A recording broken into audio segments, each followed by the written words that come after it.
let's do some more. So these are some of the nerves, but we only are covering, and I'm only requiring you to know femoral nerve, obturator nerve, right? We said tibial nerve, fibular nerve, both the superficial and deep fibular nerves, and that's pretty much it. Oh, how many spinal nerves are there? We said, how many flavors at Baskin-Robbins? 31. So there's 31 pairs of spinal nerves. The groupings are from the neck, from the thorax, from the lumbar, or from the chest, the lower back, the pelvic bone called the sacrum, the tailbone. Same Dave is technically SAD-MAV. Just remember that. What are plexuses? Groups of nerves. What locations of the bodies are associated with cervical? Neck, brachial, arm, lumbosacral, legs. Know the groups innervated by the brachial plexus, arm, mu, amp, thought, ALP, DST. So these are questions that you guys are able to answer. If not, go back and review the video. So know what muscles are controlled by each nerve, and we just went over that. We highlighted all the different groups of muscles that are controlled by each nerve. Neuron pools, I won't really test in this, but if you guys want to understand it, to diverge is to separate, to converge is to come together. All right, serial is just one after the other in order. Parallel is alongside one another. This is if you guys need to study this, I'm not going to test you on it. Reverberating is basically a negative feedback system, a negative feedback loop, and a positive. So positive or negative, it just depends on what this is.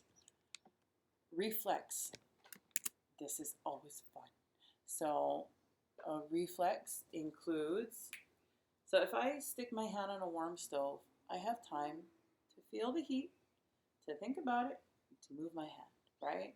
But what if it's a burning hot, extremely high temperature stove and you stick your hand on it? Do you want to think about it for 5-10 seconds while your hand cooks? Meat. No, you don't, right? So you want it to be quick, so that's a reflex. So reflex has a couple of parts. It depends on which one we're talking about.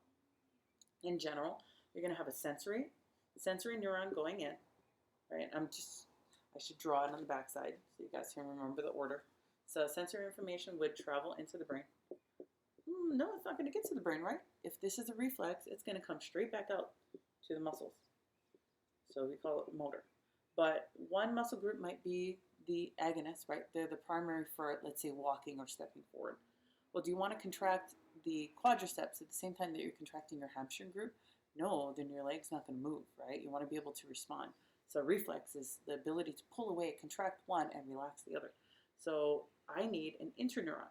So what the interneuron would do is, maybe I have a split branch between the sensory, and the sensory would, it would land on the motor group and stimulate the motor group that needs to move, like the quadriceps, and blocks a motor group that is, let's say, an example of the, what am I doing? I have too many of these.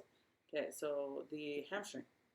So I want to block the hamstring, right? But I want to stimulate the quads. So I need an interneuron. The interneuron can be inhibitory. It can be excitatory. In this case, we're just showing an inhibitory interneuron.